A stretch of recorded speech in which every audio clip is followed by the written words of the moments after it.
Welcome, Jalasi, bienvenue to Early Stages. Eastern Front Theater operates in Mi'kmahi, the ancestral and unceded territory of the Mi'kmaq. As a settler-run organization, we are active participants in the story of this land, past, present, and future. It is our responsibility to seek truth and to work towards peace and friendship as we share this land. We encourage our audiences to read the final report of the Truth and Reconciliation Commission. We are all treaty people, and this work is ongoing. Oy vey, my babies, a they. Playwright, Rooks Field-Green. Director, Stevie Hunter. Stage manager, Lori Fleet. Scenic designer, Kaylin McDonald. Dramaturge, Laura Lewis.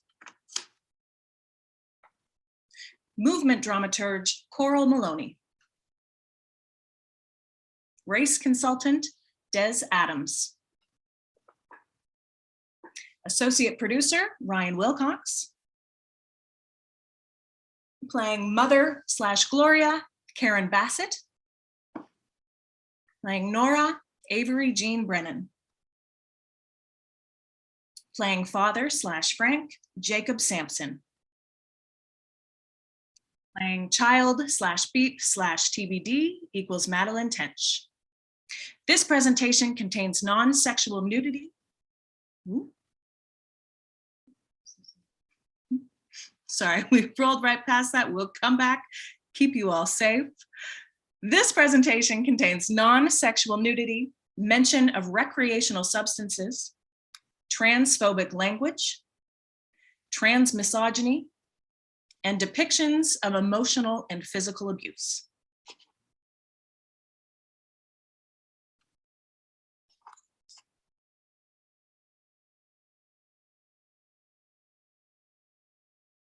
And hello, welcome to Early Stages Theater Festival. We are live on the internet, and so are you. Thank you so much for being here today for our Sunday matinee. My name is Kat McCormick. I am the artistic director of Eastern Front Theater, and I'm coming to you live today from beautiful downtown Dartmouth, Boonamagwadi. Boonamagwadi is, of course, the Mi'kmaq name for Dartmouth, which I never knew until my adulthood. It means Tam Cod Place, and I love knowing it, and I encourage you all to learn a little bit more about this land that I assume we all love to call home. I do believe that we have been denied the proper history of this land, so I think now is the time to take that into your own hands. As such, we do encourage you to read the reports from the National Reconciliation. So if you would like to, we put that in the chat, if you would like to read those, hopefully after the show today, but do take that in.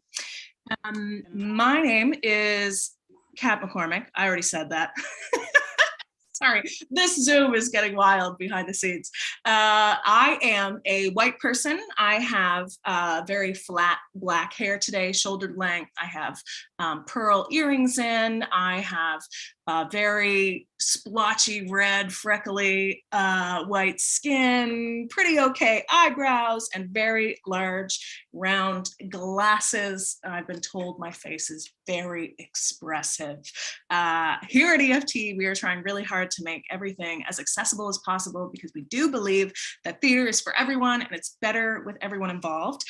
So with that in mind, that was a visual description. So that's just something. So everyone, whether you're watching or listening, you can really take in everything to its fullest. Also to that end, we have some interpreters here today. We're so pleased to have them joining us. If you are an EFT super fan, which I hope that's a new thing, you might recognize Rhonda and Carolyn, but I'm going to give some visual descriptions for them as well. So Rhonda is a Middle Eastern woman with dark hair pulled up in a bun. She's wearing a black shirt and glasses and is sitting in front of a gray background. Beth, who is currently interpreting, is a middle-aged Caucasian woman with dark hair pulled back. She is wearing a black shirt and glasses and standing in front of a gray background. And Carolyn is a queer, white, 40-year-old woman with long brown hair tied into a braid. She's wearing glasses, a black shirt, and has a gray background. So with that all said, I would love to invite the 4 performers of Oy Vey, My Baby's a They to come on now and to give visual descriptions as well of themselves and their characters. Hi, my name is Avery Jean Brennan. My pronouns are they, them, and I am playing Nora. I have dark brown hair tied up in a tight but enormous bun. I've got a smoky eye makeup on, as well as some dark purple lipstick. I'm also a white trans feminine person, and I'm wearing some flannel, and the lipstick is Fenty. Hello, my name is Madeline Tench. My pronouns are they, she, and I'm reading for the character called Child. I'm a trans, non-binary, Black, Indigenous, queer person of color, and I have shoulder-length curly black hair that is tied back in a little ponytail. I have kind eyes and a very cheery smile. Thank you so much. I have a makeup-free face, and I'm very excited to be here today. Hello, my name is Karen Bassett. I accept any pronouns. I'm playing the role of mother today. I am a white woman with very short dark hair, brown eyes. I'm wearing reading glasses for the reading today, and a plaid shirt. And I have a very, very small face, so small that I wear pediatric medical masks for COVID.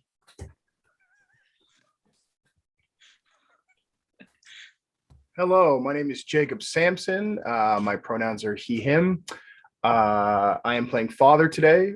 I am a Black man. I have a rather large head, which is shaved. I have rectangle glasses on, a full beard. I am wearing a red novelty t-shirt that says, "What's wrong with this picture?" It is a picture of beer on the t-shirt instead of a picture. I am sitting in a recliner chair. And yeah, thank you. Amazing. Thank you so much. Yes, to those of you in the chat, I agree. What a stacked cast. So without further ado, is this live?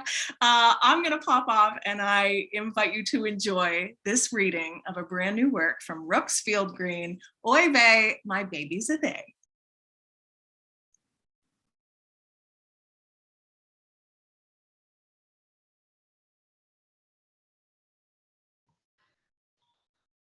Nora enters with Child. They are playing leapfrog.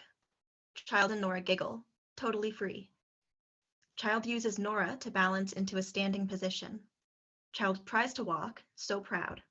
They take a few wobbly steps, pause to applaud themselves. Nora pushes Child.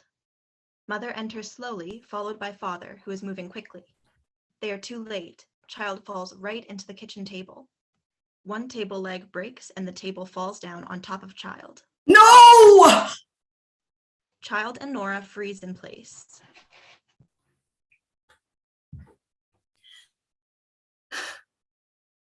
Yitgadal v'yitgadash shimei rabba, balma divra chiyute, v'melich v'alchute, b'ha eichon e vevion meichon, uvhaye dechol beit Israel, ba'agala uvizman kariv, vimru amen. Mother screams and time continues moving. Child, Nora, and father unfreeze. Child and Nora cry once mother screams. Father runs to the table, lifts it, and pulls Child out in one motion. Are you hurt? Nope. Uh-uh. Mother runs to the table, trying to lift it by squatting beneath the broken corner. You broke it. This was the one piece of furniture my mother gave us. This was the table I grew up with in my mother's house. You have to be careful. Oh. Nora puts their body beside Mother's and takes over the task. Father goes to the table and finds boxes or a cinder block to place under the broken leg. Child comforts Mother and wipes her tears. Mother smothers Child with kisses. What if you had been seriously hurt? There are no copies of you, just like this table, just one of a kind. You have to be careful, honey. Mother pulls Nora and Child into a hug. Then Mother pulls her breasts out of her shirt and hands one to each child. And you too, my sweetheart. You need to take care of each other. Father gets the table to be somewhat level on its makeshift leg. See? Good as new. Child and Nora slap Mother's boobs together. Time passes. The sound of a clock ticking progressively faster until the individual ticks blur together.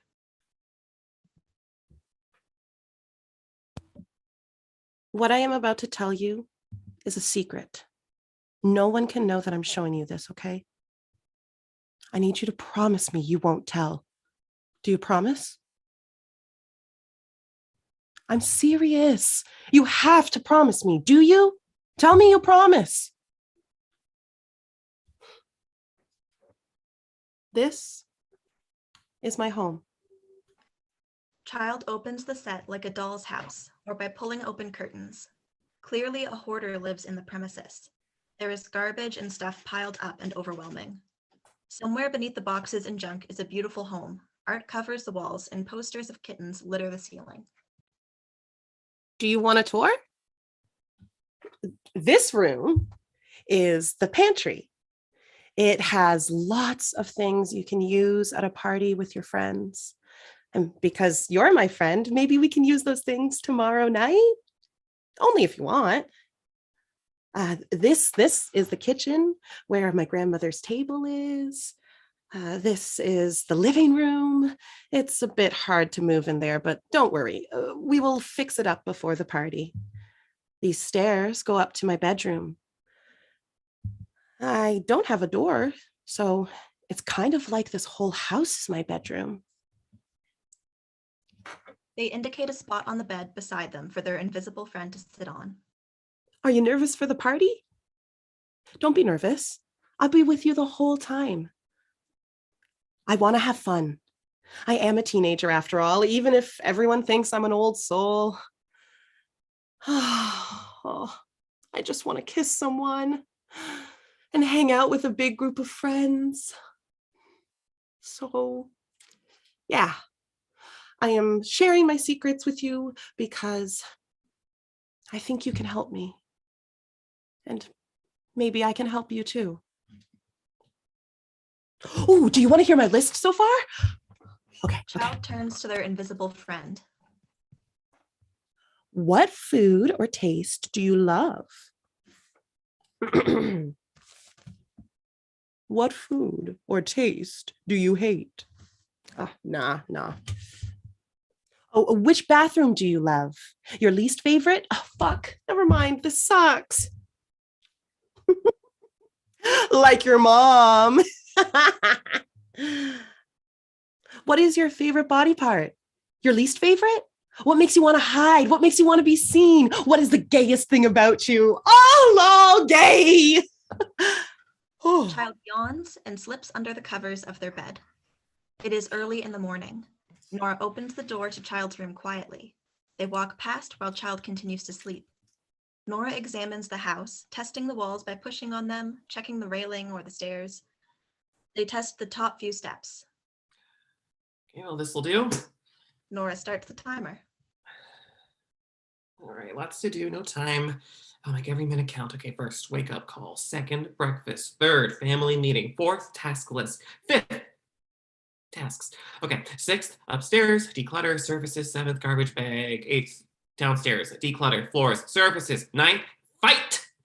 Pre-game and decorate if time. Okay, I think we can do it. I just need everyone to cooperate. Beep, beep, beep. Nora goes back up to Child's room and jumps onto the end of their bed. Wake up, it's party day! Ugh. Wait. Do you have a mattress protector on here? Oh, fuck off. I don't wet the bed. I'm 16 fucking years old. So you are awake. Beep. The party is in 12 hours. Okay, I'm coming. Just give me a second. Nora gets off bed. Child struggles out of the covers and stands up. Oh. Child and Nora run down the stairs to the kitchen. As they pass the fridge, they take turns slipping on a puddle of water. Bladder! Kidneys! Father is busy making the kitchen dirty with food prep. Child and Nora collect their unrealistically oversized and overstuffed breakfast plates, sit down at the table, and feed ravenously. Father sees their enthusiasm and goes over to join them at the table. On his way, he passes the puddle of water by the fridge and slips in it. Elbows. Father starts hopping back and forth behind Child and Nora, swiping a pancake whenever he can. Dad, stop. Your own, what the fuck? Come on. I have to wait till Gloria gets up. Child pulls out a very burnt-looking pancake that is disappointing even in how it looks. Here, you can have this. Okay. Fill your plates again. Come on. She likes to eat together. Nora stomps up the stairs to their room. She'll be up soon. Child is meticulous. They fold 4 napkins into swans and fill up both their own and Nora's plates with excruciating detail. Father watches Child attempting to help when he can. Projection, zoomed in on hands doing the work. The napkins are flattened using a hair straightener. The paper catches on fire. Orange slices are placed in concentric circles around the outside of the plate. The pancakes are stacked with different toppings between each level: whipped cream, strawberries, Nutella, butter, etc. In the end, the pancakes look even more delicious than they did before. Father heads back to the kitchen to food prep. Child goes to get to the part of the kitchen that is under Nora's bedroom. Child and Father take turns slipping in the puddle by the fridge on their way. Oh, nipples. Tongues. Nora, what is the gayest thing about you? No, That's not an answer. I'm not answering your questions. I filled your plate again. Do you want it? 11 hours and 45 minutes. Okay, well, I'm gonna go start cleaning. Happy party day, Nora. Child starts setting the table and bringing out high chairs for Mother and Father to use. You could ask me your questions. Okay.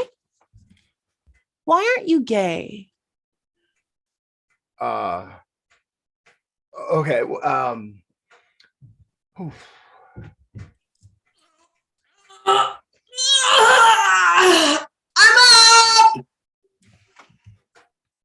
Nora glides out of their room dressed in teacher drag, horn-rimmed glasses, fitted white button-up, lots of clean lines.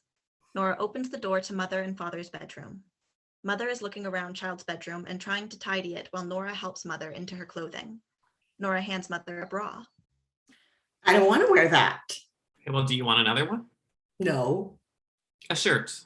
no, You have to wear a shirt. no. Mom, Oh, Mother puts on a bra backwards, pulls on a shirt inside out, and moons Nora. Mother giggles and then slides down the stairs on her butt. The mood in the entire family feels lighter now that Mother is being silly. Mother jumps into her high chair and pulls the table down in front of her. She starts to bang on her mini table. Father runs to join her and jumps into his own high chair and bangs his table as well. Child places the magnificent pancake platters in front of both of them. Nora walks down the stairs and places Child's food in front of them. you may begin. Oh, it's good. Okay. We are at 0900 on the clock. Thank you for joining me at our family meeting. Child begins to take notes on a notepad with a feather pen, dipping it in syrup or jam for the ink. I didn't realize this was optional. It's not. We've done this every day since I came home, and we are not stopping today. It would be a nice present if we did skip today. It would be a nice present if you don't misgender anyone tonight. Okay, patience, Nora. We'll get there. Show me. I will. Now would be a good time to start. Mom, what do you have to say? Finally, I'm very excited to be celebrating as a family tonight, just like the old days. It's been so long since we all... No. What do you say? Just let me speak. Repeat after. Remember when you were both just little squiggles and we used to have those huge parties with everyone we knew? Oh, do you remember when we invited our mailman, Nora? But it's been so long, ever since you went off to the city. Okay, Mom, please. That's because Nora had a massive crush on the mailman. What was his name again? Come on, Nora. You must remember. If I tell you, will you start your lesson? Deal. Richard. Yes. Yes. Dick. Yeah. Richard. Ah, he was totally a dick. Now, Mom, repeat after me. Now, Mom, repeat after me. My name is Gloria, and my pronouns are she, her. Your name isn't Gloria. Mom. My name is Gloria and my pronouns are she, her. Okay, Dad, your turn. Hi, my name is Gloria, and my pronouns are she, her.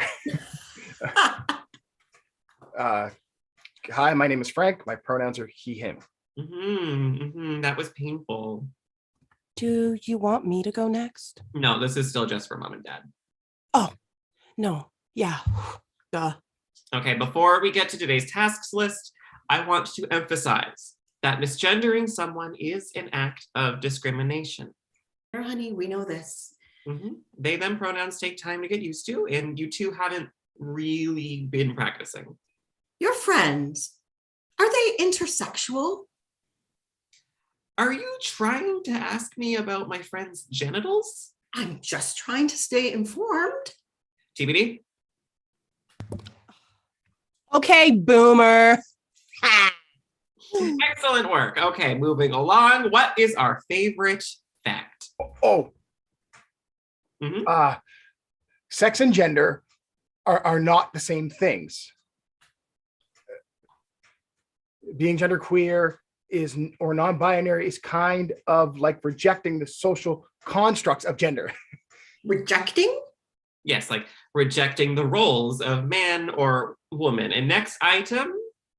They, Oh, them, that's practice. enough of that, Nora. Thank you for sharing your ideas with us, but really, I don't need a sex ed class for my own child. Let's move on. Well, this is less of a sex ed class and more of a how to interact with my friends class. But this is our anniversary. It's not your friend's party. I'm saying it's their party. I'm just trying to get you used to they, them pronouns so you don't embarrass yourself tonight. I think you mean that you will be embarrassed, and that is perfectly normal for a parent to do. Okay, just make it quick. We don't have much time. All right, people use the singular they all the time without knowing it. It's not actually that hard. If you find a shoe while going for a walk. Wait, whose shoe? Exactly. You think, oh, whose shoe is this? I wonder if they want it back. Wait, says who? What? Who? They literally just said it. Who did? That's not funny. Oh, so is this what you are now, Nora? They? Non-binary? Yes. I've literally told you this 1,000 times. Which of your friends told you to do this? Was it your friend with the nose piercing? Is she a they now? There you go. Okay, first of all, you shouldn't say, is she a they? Second of all, that's probably Rebecca, and she uses she, her pronouns. Thirdly, You can't control how I why speak, do you need Nora. to know? Well, Didn't you want us to ask people about their pronouns? No, I want you to share your pronouns. And then if someone wants to share back, they have the space to. So all of your friends are coming to our party and I have to make sure they have space all night. I can't even talk the way I've talked my entire life. If he's a she or she's a we or they're a him or he's a... They are a she, her. They are a he, him. What?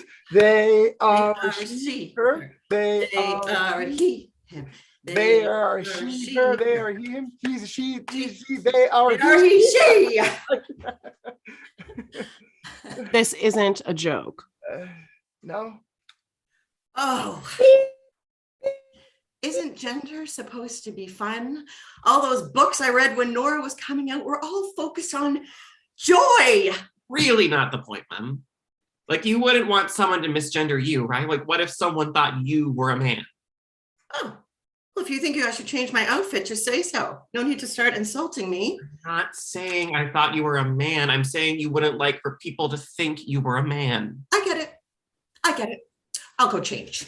Mom, no, wait, I'm trying to get you ready for the party. I'm sorry I'm such a horrible person. Was I not a good mother? Oh no.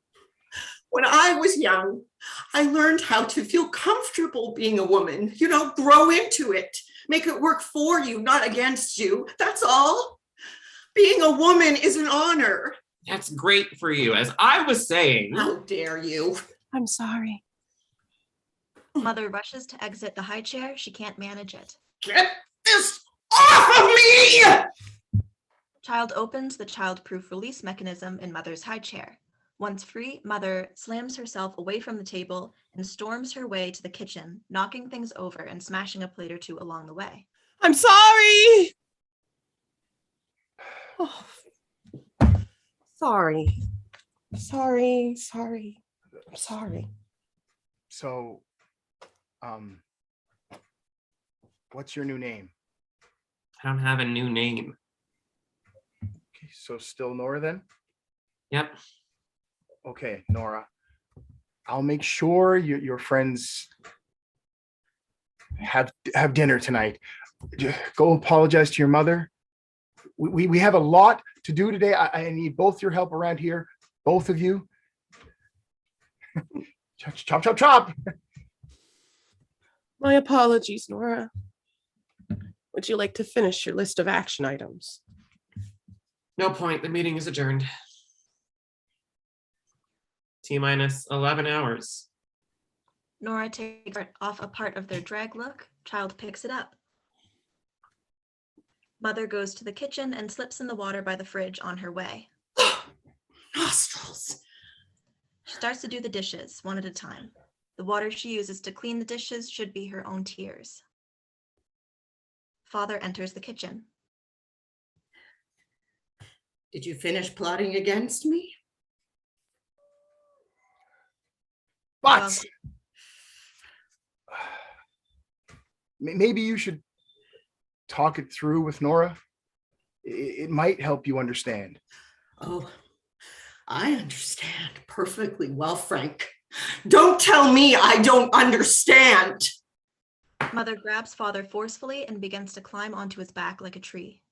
She wants to be just like you.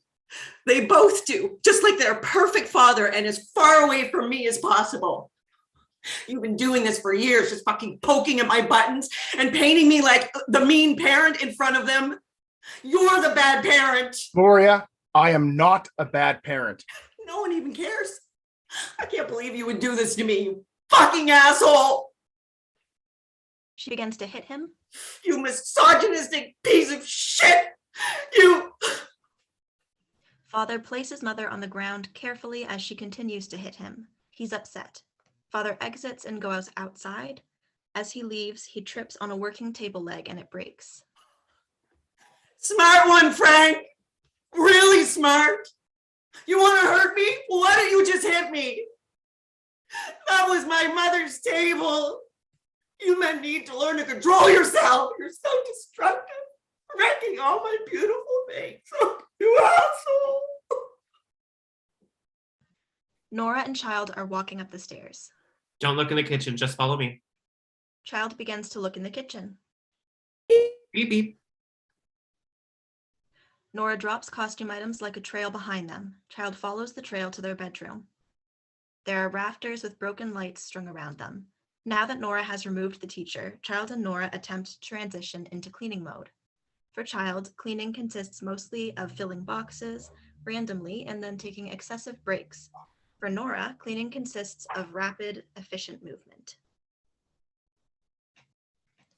Mother alone tries to take steps towards the table, but falls, as if weighted down by all of her baggage. As she falls, the table quakes. The corner with the freshly broken leg crashes down. I supported our family long before you pulled your shit together. I pick up every little thing in this house. I spend all day looking after this family. I've always been so proud of my kids. You don't even know what transgender meant until I taught you. You would have just brought Nora to a drag show and called it a day. I was the one who went to the support groups, parenting conferences. I even learned how to read trans health research. What did you do? Nothing. Nora. What a beautiful name. My mom's name. She starts to get up from the ground and tries to fix the table. She finds a hammer in the chaos and starts to hammer the broken leg together. She leans the fallen corner on a chair. I work and I work and I work. All that work for nothing. What about when she wants to get married? Will she wear my veil or is she going to be somebody's husband? She's so beautiful. Why would she do that? She's just a kid. They're just a kid. How could they possibly know how they'll feel when they're holding a little baby in their arms? When they're watching that little speck of a thing bounding through the kitchen? When she realizes that that perfect bundle has wandered too far away, and she's forced to watch helplessly as this beautiful child trips and falls on its face. We were protected before. Let every girl live. That's what it says, even without our mezuzah. Now, how can I find peace? She mimes picking up a baby. She tries desperately to calm the screaming child. Mother pulls a breast out of her shirt to feed the baby. In this process, she bangs into various pieces of furniture. The room becomes progressively more disheveled. How could they possibly understand what it's like on this side of the world? Yet here they are rejecting it outright, rejecting it, just like that. They can be anything they want to be, anything, and she wants to be one of them.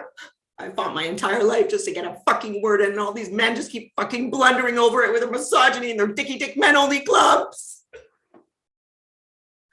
Where's Frank? Jesus, Frank! I'm sorry, all right? I got carried away. I can't do this alone. You hear me? I need you, all right? Frank! Frank, I'm serious. Father enters with a glass of water and a box of facial tissues that he puts in Mother's hand. What? Help me up. Father helps her up off the ground and onto his back. The glass of water spills. So you're done then? Fuck you. What the fuck is your problem? How can this be all on me? Why don't you ever defend me? You're always turning Nora and beep against me. I'm not the enemy here. She always makes me feel like such a terrible person. Why don't you ever help me? I am trying my best to I make don't believe everyone. you. This has been going on for years, Frank. I don't even want to talk about this anymore. Jesus, just stop talking about it. I can't handle this shit. Okay, let's just stop talking about it then. Good, I have stopped talking about it. You're so fucking high and mighty, aren't you? Do you hear yourself? I am just trying to help. When does it? When Evan, does it? Which means 8:30. Right. So this room, kitchen, pantry, the bathrooms, living room, your room. Oh, okay, there's no way. I just need some help being flexible. Can you What? sneak into the pantry and get me a bottle of something? Why would I do that? I'll play a game with you. Even if I did, how would I know what to get? Oh, just fill a water bottle with some of everything you can reach. Ew, yuck. You know, mom and dad would just give you alcohol if you asked. Where's the fun in that? Okay, well, fine. I'll let you hang out with my friends. Deal. Only for a bit, and I will kill you if you embarrass me. I won't. They move to start their secret handshake, but just before they start, And you're not allowed to ask them your questions. What? Come on, just a few. Okay, 2. Yes, fine, 2. Nora and Child do their handshake. Nora puts on music loud to cover for Child while Child prepares for their journey by dressing up as a spy. They throw a notepad and pencil in their pocket, put on sunglasses, find a walkie-talkie somewhere in the junk. They put a backpack on. Nora slips a water bottle in the backpack and a variety of other make-do gadgets. This is a serious endeavor. Nora and Child work together to get Child out of their bedroom and onto the snow-covered roof. Child slips. It looks dangerous. They steady themselves. Be careful. I'll be fine. Child slides down the slight incline of the roof and slams into a tree trunk. They grab a hold of it to stop themselves from falling over the edge of the roof, and then skillfully climb down the side of the house and in through the pantry window. Mother and father can be seen yelling at each other in the kitchen and rushing around in a complicated dance. The words they say are incomprehensible.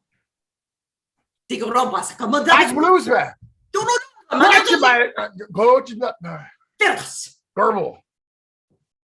In the pantry, Child pulls out a water bottle from their backpack and examines the liquor selection. Eventually, they choose a random bottle and start pouring. Back in the kitchen, father is moving quickly and responding occasionally. Mother is moving slowly and yelling frequently. While father rushes around the room, he should be half solving problems and is causing more problems in his wake. Mother is following his trail and fixing the problems that father has created. By the time mother has completed one task, father has created many more. Mother approaches the pantry. Child stops suddenly, partially through their drink-making process when mother opens the door. Child manages to hide behind it in the same motion. Really? This room? Our house is a disaster. You just drive me crazy. Please. Mother closes the door, returning to the kitchen world. Child has narrowly avoided a mission failure. Child exits through the window, up the side of the house, and back into their room. Father slips in the puddle of water near the fridge. These. After he gets up, father throws a rug on the puddle of water, then moves to the next task. Mother watches this happen and approaches the rug with caution. She pulls out a wrench from the inside of the fridge and tightens a loose bolt on the fridge, then mops the floor. Here you go. Okay, so what's the game? Oh, I didn't think you actually wanted to play. Okay, well, we use this ball and try to throw it over as many beams as we can. If you throw it over 3, then you have to pick up 3 things. And if you only throw it over 2, you have to pick up 4 things. Do you get it? Yeah. Okay, and then you get to try again. Can I go first? Sure. Child throws the ball. It hits the A-frame ceiling and ricochets at an odd angle and somehow manages to not clear a single beam. Okay, well, you have to aim. I did aim. You have to pick up 10 things. Oh, no fair. You agreed to the rules. Nora throws the ball and clears 3 beams. That was wicked. Are you two cleaning up there? If you're not cleaning, you might as well call your friends and cancel. Child shoves the ball into their pants and the siblings frantically tidy. We're cleaning. Cleaning. Child is immediately distracted when they find their old video camera. They pick it up and turn it on. I can't believe this still has power. Oh, no. Don't show that to anyone tonight. The ding dong music video is probably still on here. Oh my God. Do you remember it? No, definitely not. Oh my God, you have to see this. Child sits down on their bed to watch. We hear the beginning of Gunther's ding dong song quietly from the camera speaker. TBD, help me clean. Child gets up to help clean. The music keeps playing, getting louder. While they clean, Child and Nora transform. Child stuffs one of the balls down their shorts and reveals a large bulge. Child puts on a bad short-haired wig or a hat. Nora pulls a tailored leather blazer with puff shoulders out of Child's mattress. Nora puts on a rhinestone-covered black dress, and we see their teenage styles influencers, Avril Lavigne and Adam Lambert, pulling at them. A smoke machine comes on, and disco or concert music lighting covers the stage. Child steps forward into the spotlight, covering their body with their hands and grinning widely at the audience. Nora sets themselves up as the background dancer. Nora and Child lip sync and perform their old choreo with gusto. The two break into giggles, and Nora stops the music. Okay, cut. Back to one. TBD, hide under this blanket. Nora picks up a blanket and throws it over Child. Child drops dutifully to the floor, hidden. Okay, from the top. 1, 2, 1, 2, 3, hit it. You touch my tra-la-la.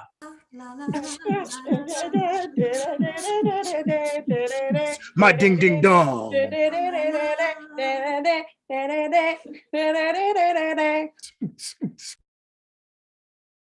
Child jumps out from underneath the blanket in a big reveal. The routine plays all the way through. Nora laughs secretly behind Child. At the end of the song, Nora lifts Child up in a flamboyant and glittery crucifixion-esque pose. Mother enters Child's bedroom and immediately flocks to Nora like a fangirl, knocking Child out of Nora's arms and onto the ground in her haste to compliment and embrace her sweet femme offspring. Oh, Nora, you are so beautiful. How did I ever get so lucky to have a daughter like you? You're so talented. I think you might be the reason. You're embarrassing me. I'm just so happy that you told me who you are so I can know the real you for as long as possible. Come here. The bond that the three of us share as women is powerful. The patriarchy will try to tell you that you don't matter, but we know how important we are. Women can do things that men can only dream of. Dad, come save us from this insufferable suffragette. Nora grabs Child's old camera and runs off. Mother runs after them. At first, it's a game, but it quickly becomes terrifying. Mother and Nora run all over the house.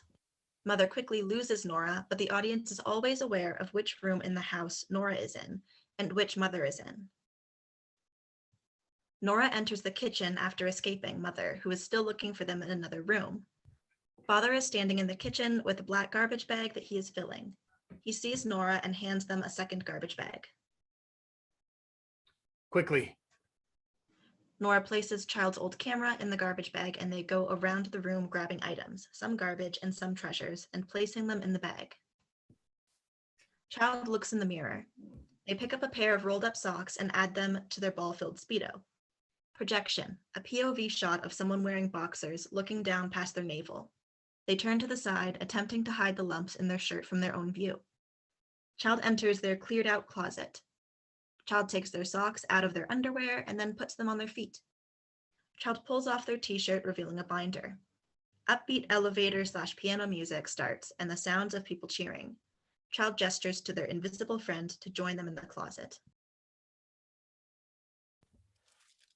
Oh, how are you, my beautiful friend? Are you doing okay? It's not much longer now. As soon as the first person is here, we get to stop cleaning. It's okay. They'll stop fighting soon.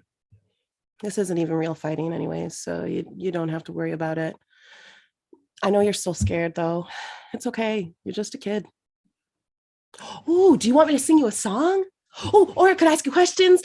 Maybe what is your... You just want me to stay quiet?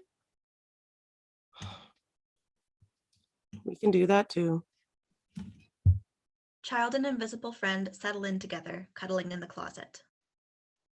Mother approaches the kitchen. Frank, have you seen Nora? Father throws his garbage bag at Nora. Nora catches the bag and runs to the pantry. Mother enters the kitchen in time to see Nora with the garbage bags.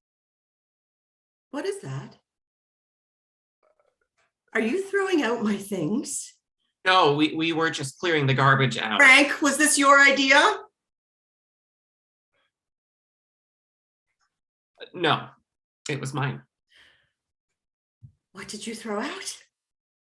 Let me see the bags. No. Nora, give me those bags right now. Nora bolts into the pantry, slams the door behind them, and jumps out the window. They throw the garbage bags into the ground in front of the house, and while they jump up to the rope ladder, Mother finds Nora mid-climb. Nora! Oh no, Frank! Frank, call an ambulance! Nora, my darling, please come down from there. It's not safe. I don't care about the bags, please. I'm fine, I'm just playing. An ambulance, Frank! I'd rather not. Are you okay? Of course she's not okay. Look at her. She's hanging by a thread 20 feet in the air. Get her down. It looks like they want to go up. We can't have a party if you die. I'm going to my room. No, you are not, young lady. You get down here right now. I think Nora's a young buddy now, not a lady. Oh, holy fuck, Frank. Mother uses Father to climb up onto the rope ladder. She should land on his shoulders while she climbs. It's awkward. Father begins to climb below Mother and pushes her up as he climbs. Mother enters Child's bedroom. Child quickly grabs something to cover themselves with and escapes down the stairs to the living room. Nora and Mother immediately enter into a dance that is like a slow circular walk before a duel, or the movements of a boxing match before a punch is thrown. Father pulls himself into Child's room. He then steps into the Nora-Mother dance and attempts to remedy the situation with a silly dance. It doesn't not work. Nora gives up and goes to their bedroom. Mother begins her silent wailing journey down the stairs to Child. Child pulls clothing out of the living room mess. They put on shaving cream like a mustache. Child uses the broom like a microphone between sweeping. Projection. Celebrities with famous queer coming out stories. Child Oh, I love you. Oh, oh, you're so brave. Oh, yes. Oh, you're wonderful. You are fantastic. Bravo. Oh, encore. Yes, Marcia. Oh, yes. Fantastic. Mother enters the living room, slithering along the wall or the floor. She is wailing. Child turns off the projections at the speed of someone who has been caught masturbating. Child approaches Mother and holds her. Oh, Come here. thank you. Timer counts down rapidly from 9 hours to 7 hours. Mother grips onto Child. Child is attentive but still concerned with keeping their shaving cream perfect, much of which is now in Mother's hair. I'm sorry, Mom. Did you know what they were doing? Huh? The bag. They were putting all my most treasured things in a garbage bag. Oh, Is Nora trying to hurt me? I'll never be a good enough mother for her. Don't you feel like there's a war on women? I'm trying really hard to say the right thing, to do the right thing. I'm trying not to hurt anybody. I never get it right. I think it's just hard to hear you trying sometimes. Oh, why? Why doesn't she come to me and... They. For God's sake. Why don't they get that it's hard for me too? I love you. Oh, sweetie, I love you too. I love you too. She crashes into Child, causing an embrace. My name is Gloria, and my pronouns are she, her. Hi, my name is Gloria, and my pronouns are she, her. Hi, my My name is Gloria, and my pronouns are she, her. See, I'm trying. Will you tell Nora that I'm trying? Nora. You know, I gave her that name when she came out to me as a little girl. And now what? She's becoming a misogynist because it's the new liberal thing? Non-binary is not the same as being a misogynist. Rejecting women. I suppose she's going to start sneaking into men's bathrooms too now. Have you ever snuck into a men's bathroom? Oh, sure. When I needed to use the washroom and there was a lineup, I'll go to the men's room. Oh, it's always so dirty in there, though. Yeah, I know. Like, what's all the random pee about?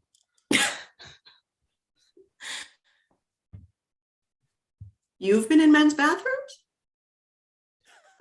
No! No. I've read about it online. Oh, right. Yes. Men. So messy. Yeah. Mom, can I ask you some questions? Can this wait until we finish cleaning? Oh, come on. It won't even take that long. What will happen to these questions when you find the right ones? How comfortable do you feel in public washrooms? I don't really mind them much. I'm a little scared sometimes when I think someone might be under a stall ready to jump me. I'm comfortable as long as there are people coming and going. I get scared when there are no people, afraid of being murdered in the public washroom, that's all. Sometimes I'm afraid of a wolf being in the toilet and biting my bum or my vagina. I've had that since I was a kid. Is that weird? In outhouses, it's always a black widow spider. What meal brings you comfort? Comfort. Kugel. Like the way my mom used to make it with sour cream and eggs. Like with noodles or potatoes? I think the recipe is around here somewhere. How do you define love? Whoa. Love is touching souls. Sorry. I just have that Joni Mitchell song in my head. She was saying it to Leonard Cohen, apparently. Love means everything, acceptance and everything. It means everything good. Friendship and happiness, and then there's romantic love, which is another thing altogether. Love is just total happiness to be together and share things. What is your favorite part of your body? Oh my God, I have so many parts. Used to be my legs, but maybe now my breasts. Ugh, gross, Mom. I don't know. What am I allowed to say? Breasts are not gross. You know that. Am I allowed to say my breasts even though they're drooping? Frank! Oh, God. Aren't my breasts beautiful? What? Aren't my breasts beautiful? Yes, dear. It's true. Of course it's true. There you go. I would like everyone to draw your attention to my breasts. What's wrong with that? Come here, look at these. Aren't they gorgeous? Mother pulls open her shirt and takes her breasts out of her bra. She wiggles them all about, picks them up one at a time, and lets them flop down. That all? Yes, thank you. That was disgusting. Please go. I think I might vomit if you stay any longer. Oh, you asked. What's the next question? What are you doing? It's a writing project. No, it's not. Oh, a writer, eh? Okay. Dad, please. Can I tell you after? I'm really trying to finish my list. Next, what makes you laugh? Things that are funny.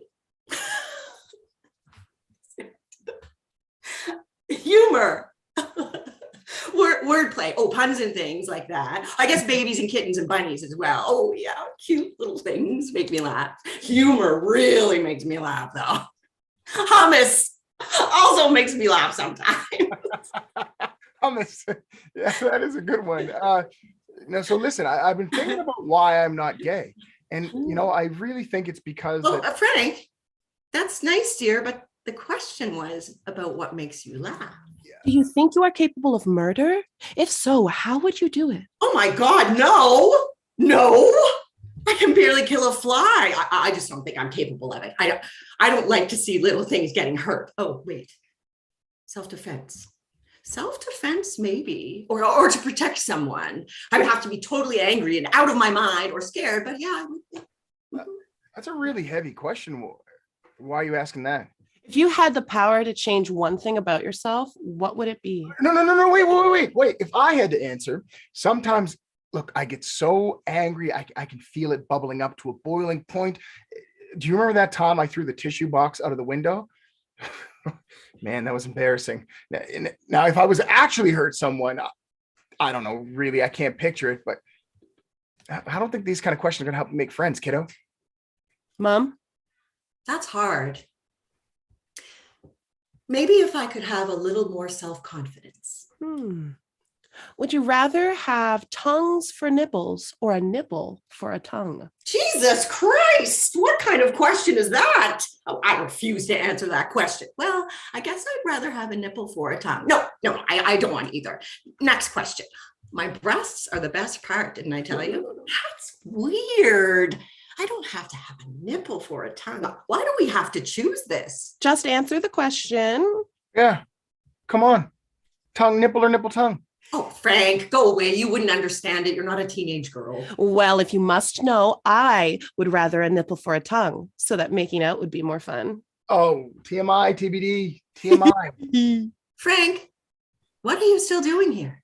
You need to get the kitchen ready. But I want to answer the questions too. Frank, look at the time. Yes, dear. Go on. What will you never forget? Oh, God, so many things. Childbirth. Oh, I need a shower. I'm filthy from cleaning. Do you think we can keep going in the other room? Okay. Child exits without a response. Nipple for a tongue. My God. Child sneaks outside the house to find garbage bags. They open them one at a time and pull out all of their treasures inside. At the bottom of the second bag, they find their old video camera.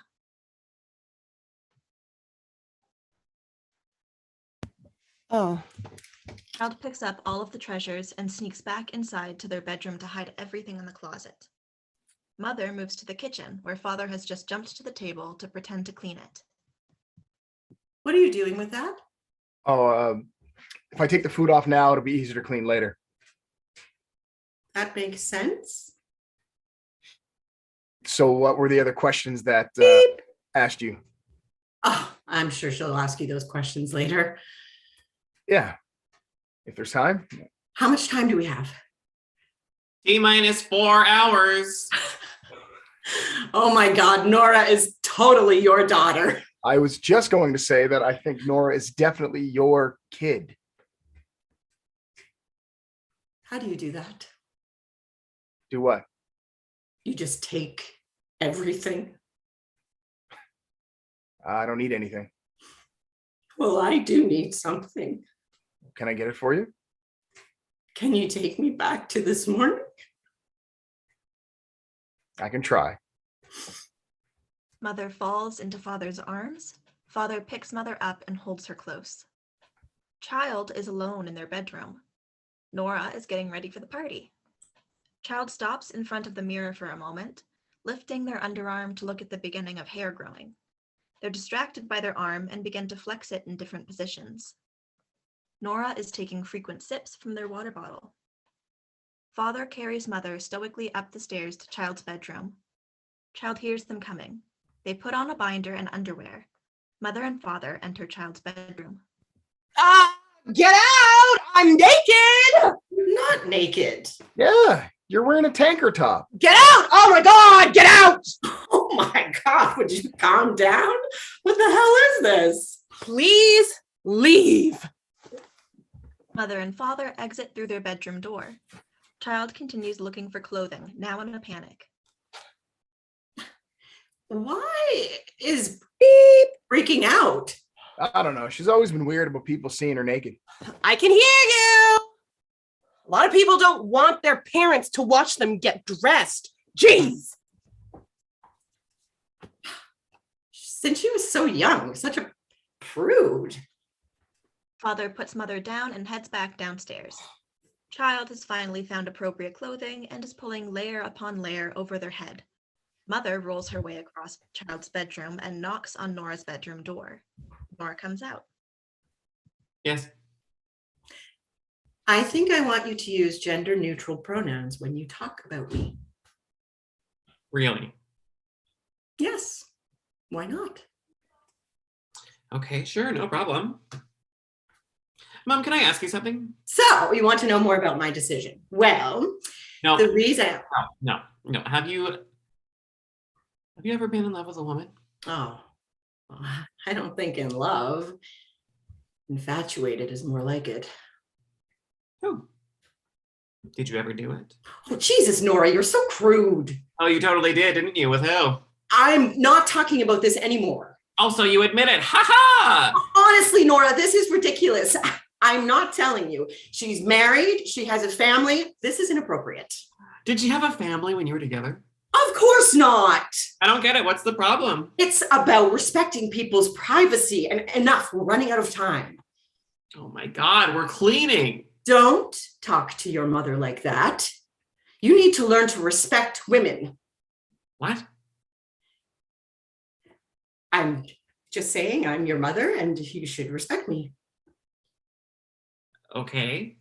Finish up here and then come help downstairs. Our house is a disaster. They'll be here at 7. Do you want your friends to see this mess? We'll come as soon as we can.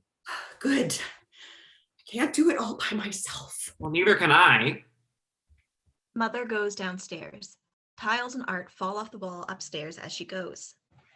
Mother slides down the stairs on her butt like a slide. Father jumps over to help her up. They kiss.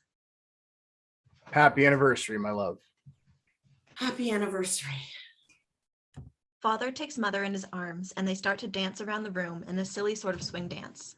The two of them slip in the water by the fridge and land on their butts with their legs up. They cackle before helping each other up. Without a word, they busy themselves with cleaning the kitchen together. There are some butt slaps and brief kisses whenever their respective tasks lead them back to one another.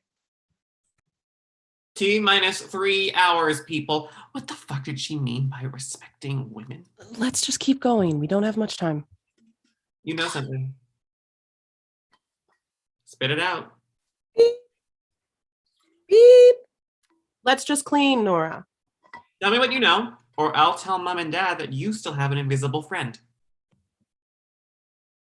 Tell me. You wouldn't. Oh, yeah? Mom thinks that you hate women because you don't want to be one. What? Fuck you. What the fuck? I hate you. Fuck that. Nora storms downstairs. Child picks up a box and throws it at their closet. Child goes downstairs. Kitchen. Some counters are cleared and the floor has been mopped. Father is washing load after load of dishes, all covered in sloppy food. Mother is frantically picking up objects from one area and moving them to another. Nora enters. Oh, great, you're here. Nora, can you focus on the living room? Ah! The bathroom might be easier if you'd rather. Yeah, okay, do the bathroom. I don't care. Child enters. Nora picks up the kitchen table. Stop, Nora. It's not true, okay? Nora puts down the table. What? I don't hate you. Really, we don't have time for this. Can you just fight after, please? Yes, come on, girls, listen to your father. I don't give a shit what you think, baby. Nora goes to pick up the table again. This time, Child helps them do it. Well, whatever. I do give a shit. Don't, or I'll walk away. Child and Nora throw the table against the wall. It cracks and breaks. It is no longer repairable. A stack of dishes smashes to the ground. None of you even know me. Why Like, Where the hell did that come Like, from? I just want Yes, to be free. I want to go home. I don't even know who that is. Fuck is No that? time for this. It's all about No you. time. And Man, it's- tell and you. you're always struggling so much that you forget that I'm suffering too. What is this? You're not the only one who has feelings. Frank, But tell them to you'll all fix this. regret how you Head treated down. me. I'm gonna be fixed. You are And you'll demon be children. begging How am I ever gonna feel like I had to be your Tables. parent? You're going to be begging me Frank, fix it for for Christ's sake. You Why know are you what just else? standing I there don't doing even want to nothing? go to this party. I I don't wanna even be a want to complete be here. Hellhole filled with chaos and these terrifying demons. Mother falls off father's back and picks up a broken table leg to help herself up. Everyone stops yelling and stares at Mother. Mother stands and her rage reaches a tipping point as she picks up the table leg and starts to chase Nora while threatening them with the leg. Father stands in the center of the kitchen while Nora and Mother run around him. Child gets in the way to protect Nora, and Mother does not hesitate to threaten Child as well and chase both of them. After some close calls, Father has had enough and randomly puts out his foot to trip one of the family members. He nearly trips Child, but they jump in time. Mother trips instead, and Father catches her in a romantic sort of tango dance pose. The table leg goes flying and smashes a window, and everyone bursts into laughter.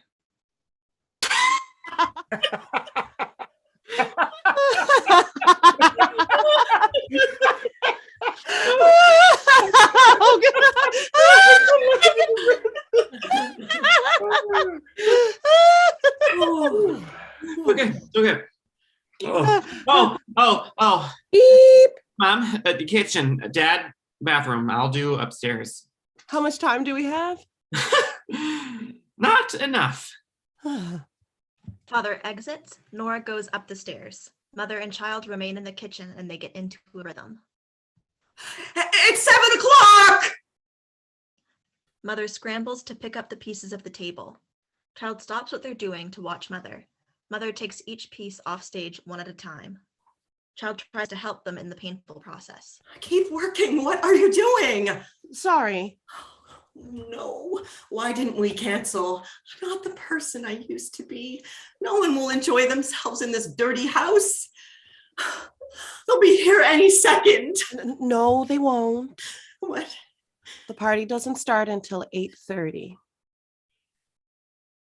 Oh, We lied so you would be ready in time. Are you relieved? why? Why did you break my mother's table?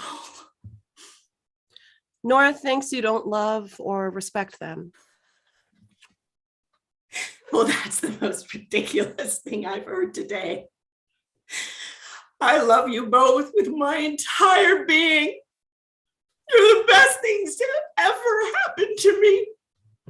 When you're at school, I wish you were home. And when you're all at home, all I want for you is to never leave. Maybe you need to remind Nora of that. Why did you break the table? The entire house wobbles and sucks into shape. All of the excess stuff that hadn't been cleaned by the family members is magically tidied now. The room seemed to gleam and feel welcoming. Mother and Child are not aware of the magic that has occurred, but are still working frantically to prepare for the arrival.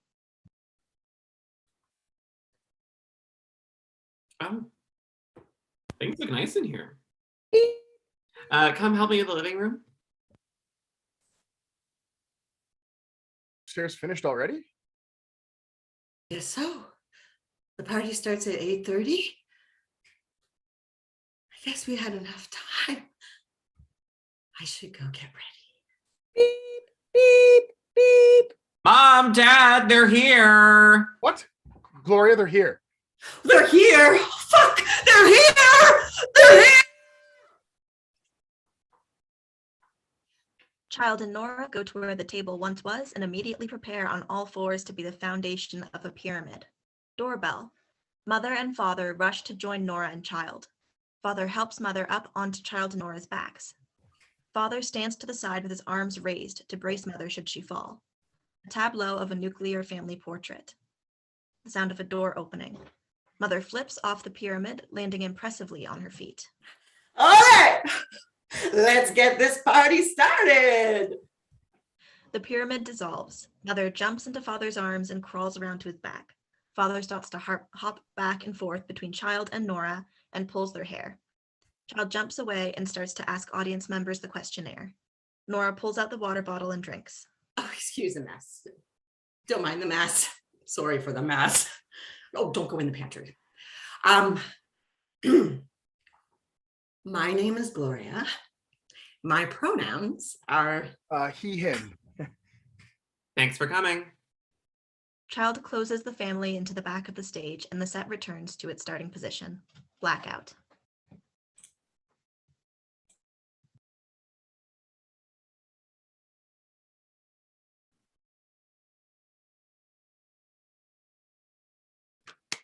Amazing.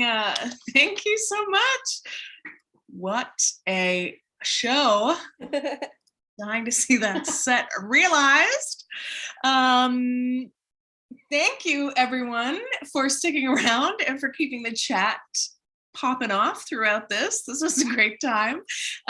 So now I am just going to invite a few more members of the team to pop on and introduce themselves, give some visual descriptions, and then we are doing a double header today. So we've got the station coming on at 6. So we'll have just a short Q&A. But first I want to welcome Rooks and Stevie to pop on and say hello and to give visual descriptions. And Lori. Lori's here too. Hi, Lori. Hi everyone, I'm Rooks. I am a white person with shaved sides of my head and a bit of fake blonde hair on, or bleach blonde. It's real hair. And I've got kind of round glasses. I'm wearing a kind of burgundy shirt, and there's a lot of wood behind me. Oh, and my pronouns are he and they. Thanks, Rex. Hey, everybody. I'm Stevie. My pronouns are they, them. I'm a white non-binary person with a round face, short brown curly hair, a button nose, green hazel eyes, and small, what's the Cupid's bow lips? Ooh, really selling it. I'm wearing a beige sweater vest with a black t-shirt underneath, and I am in my guest room, which has a bed behind me and some simple, beautiful art made by local artist Ever Fournier, so throw that out there. Yeah, that's me. Hi, I'm Lori. My pronouns are she, her. I am a fair-skinned Mi'kmaq person. I have long, curly red hair, a round face with freckles and a rosy complexion, dark brown hazily eyes, and a round face, I guess you'd say. I'm wearing a purpley kind of shirt, and I'm in a white room, and you can see a blue drape behind me, a blue-gray drape. Nice. Lori, are you frozen for just, I heard everything perfectly, but I'm Am I frozen? just on my end. Okay. Very statuesque. Lori, you look very statuesque. Yeah, the thing is it worked because your audio was great. Now you're back. So I'd also like to invite Jacob and Karen back if they want to pop on for this little Q&A. But I mean, I believe you're union, so you can do whatever you like. Thank you so much. Rooks, I want to start with you, and I just want to ask you right away, Rooks, how did all of the questions, early stages is a festival about process. So I'm very curious about what was the very first step that you had? Oh my gosh, yeah. So that was like probably when I was like a little kid, and I was just really fun to be around and really like theater. No, the first stage of this show was, I guess, 4 or 5 years ago.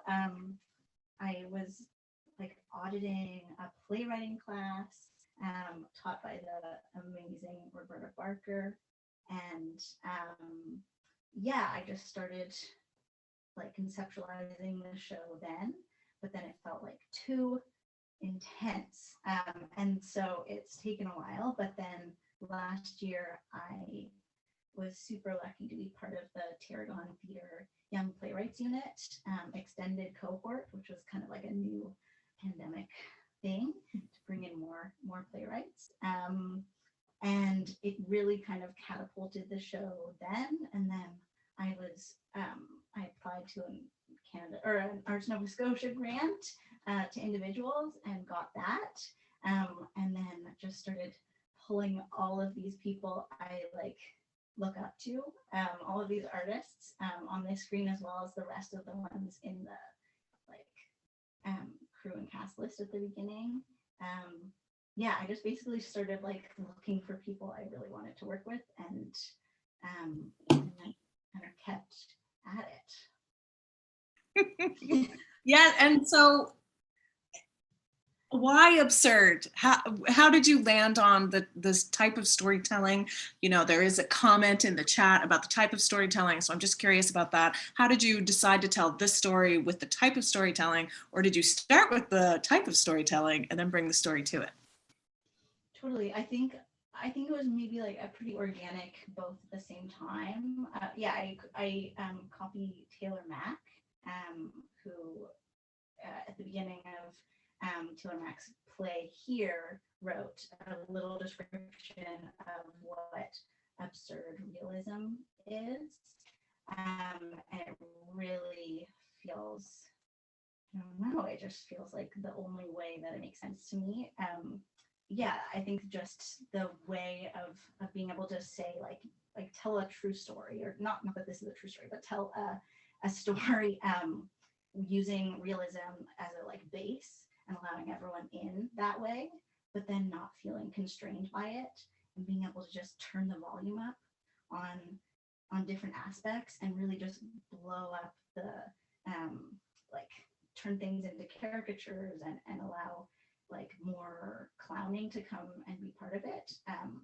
It feels like it just like holds the story a lot better and allows it to like, yeah, it allows me to play more, I guess. Mm-hmm. Yeah, I would say everything feels more truthful when people are allowed to just like, I'm going to say exactly what this thing is. You know, the subtext comes right to the top, which I love. So Stevie Hunter would love to ask you a little bit. So you come in to direct a piece like this, and where do you start? How do you start? What were your thoughts when you first read it? When Rooks, asked you to be involved? I answer all those questions in one sentence. Of course. I mean, it's a script workshop first, and so I think also my main focus was helping Rooks with the team we have just make this play go to the next level. So that was like where my first like thoughts started. I mean, in terms of Rooks reaching out to me and sending me the script, it was like, I mean, with the major themes of the play, I was interested in like Hooked, but also I've never read a play like this before. So that's also really, I love that. I love being a part of something where I'm like, this is so fresh and so new. But also like, it's similar, I guess, like the Humans with the showing the whole house on the stage and like being able to have things happen like simultaneously, I really love. And I mean, we could only do so much of that. There was already enough chaos for the online Zoom reading. But especially for like in person, being able to, yeah, there's just so much moments of play. And but also with this, I think, I mean, always calling theater important, but really showing the effects of like growing up trans and the family dynamics, and like family's already complicated. Now let's add these layers on.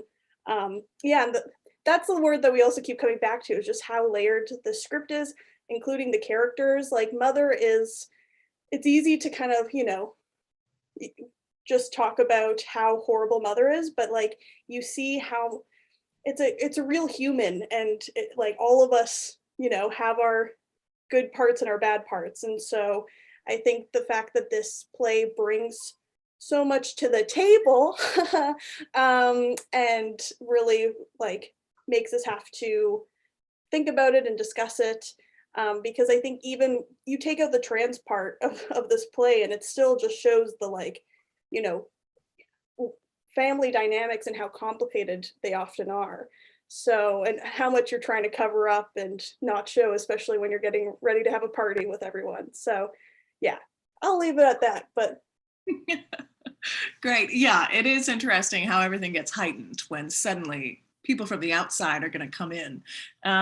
So in this case, they're coming into this world. So Rooks, I'll ask you, is the intent that, so the maquette that we saw, for anyone who's not a theater nerd, a maquette is something that a set designer will build in advance to show off what the set will look like when it's fully realized on stage. So though they're not here to join us today, we do have this gorgeous maquette from Kaylin McDonald.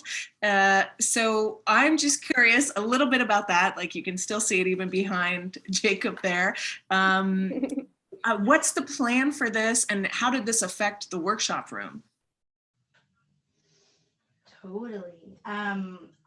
So the plan for this is like, it's built right now using the dimensions of the Neptune Fountain Theater. Oh, yeah. Fountain Theater, thank you.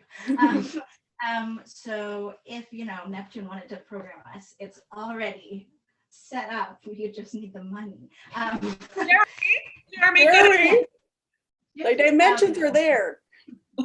But yeah, so basically that, in terms of for the workshop, it was extremely helpful. So many points before we even got into the workshop week, and just when it was just me working with the two incredible dramaturges, Laura Wiss and Cole Maloney.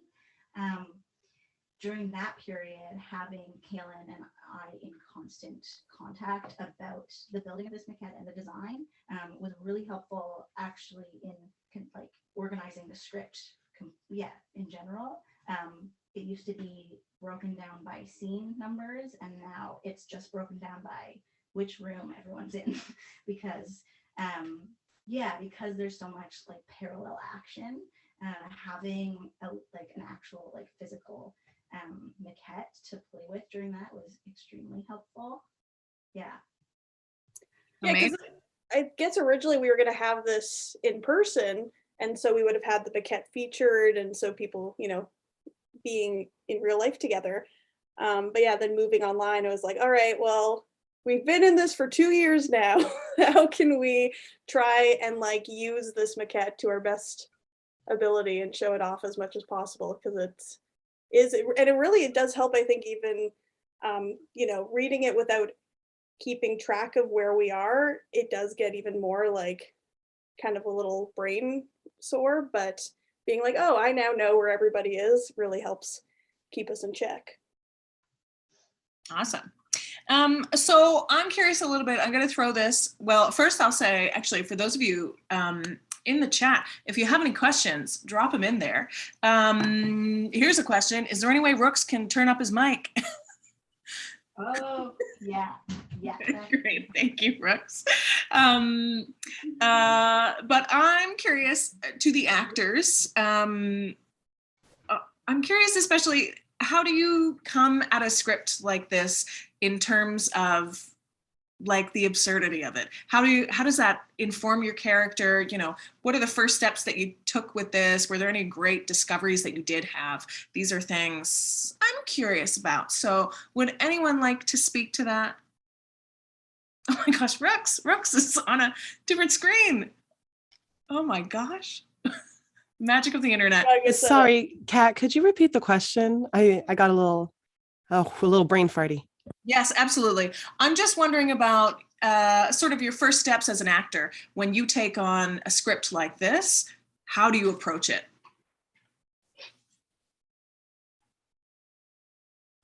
I think the first time we read it as a group, it's like very meaty, right? Like it's got a lot of great stuff. It's got those layers.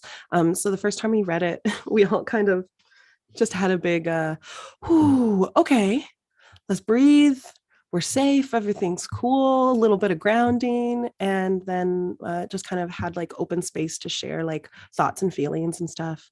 And like we tried to find, you got to get those superficial layers first, right? And then you can dig down. But Stevie was is a fantastic director, and got us to like read over the scenes. Yeah, they're looking like, what? Who are you talking about? They got us to read over the scenes and just get the facts first. Right. So look at the facts, like what are we getting from each scene? What information are we learning? And then we can layer in our own individual experiences, our own how we relate to it, and start to build on characters later on. So we all kind of had like the same basis of information to work on, and we all agreed on like the facts and things like that. So it really helped us like kind of play in the same world. Yeah. Does that sound familiar, Kat?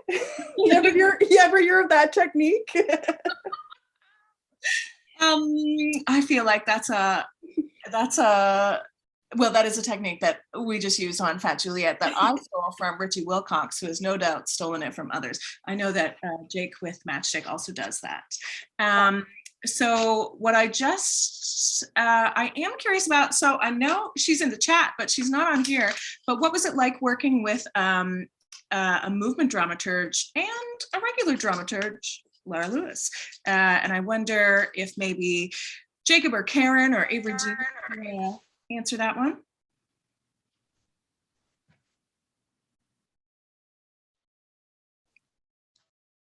I'll answer it. I can answer it too. I mean, Avery Jean also had their hand up earlier, so if there was something that you had your hand up about to the previous question. Mm-hmm. We've just only got about 5 minutes left, so I just want to make sure that everyone gets a little chance.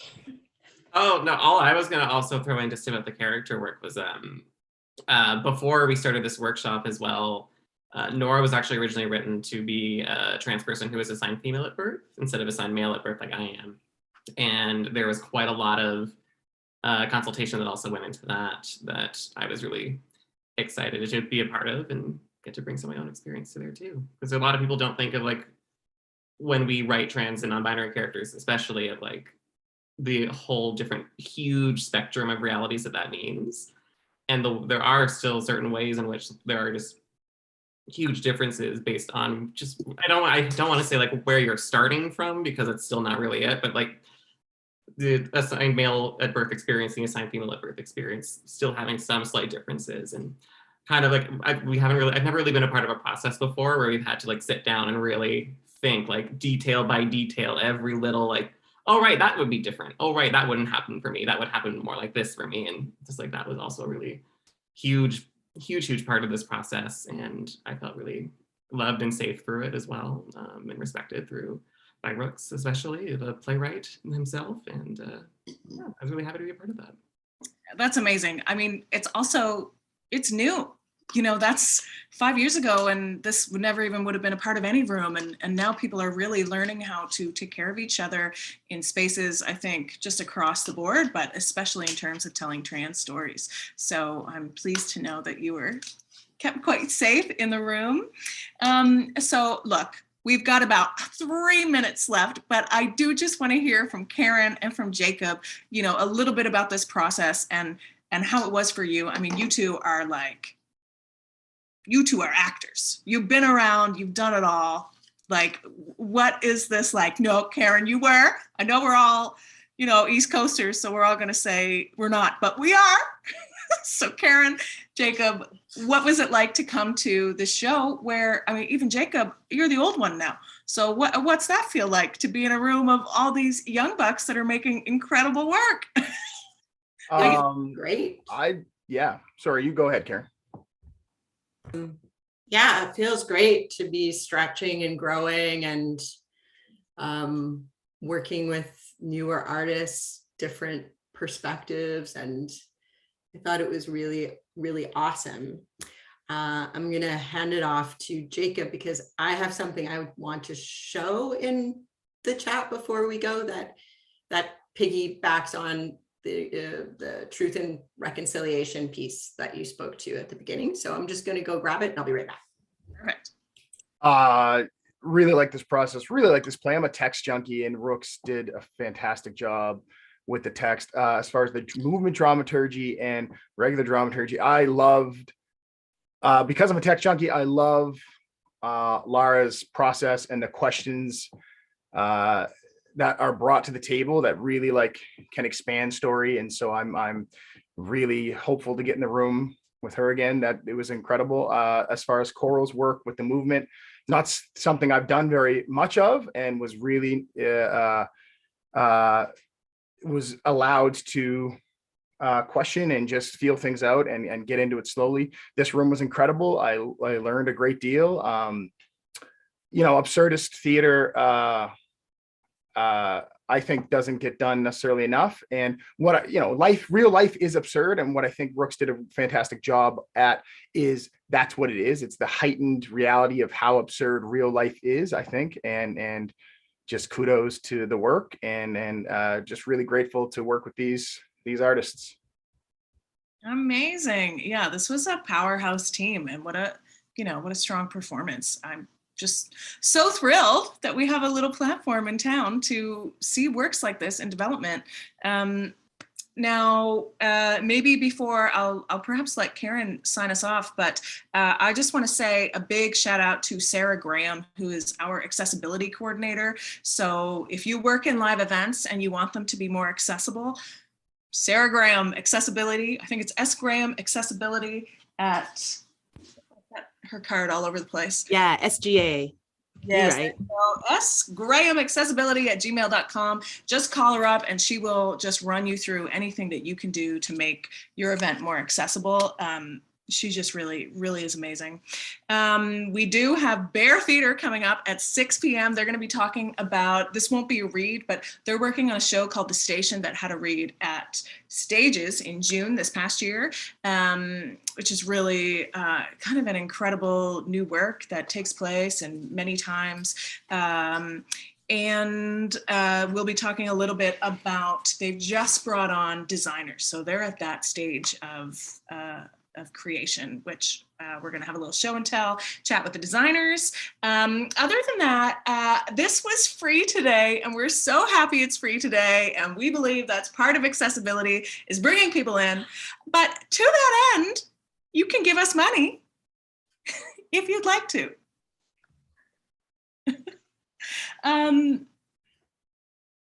Oh, perfect. We have a sweet comment from Roberta Barker, which is just saying how much she loved this beautiful, moving, funny performance, which only solidifies what everyone in Halifax Chipuktuk already knows, that Roberta Barker is the best professor in this city. Amazing.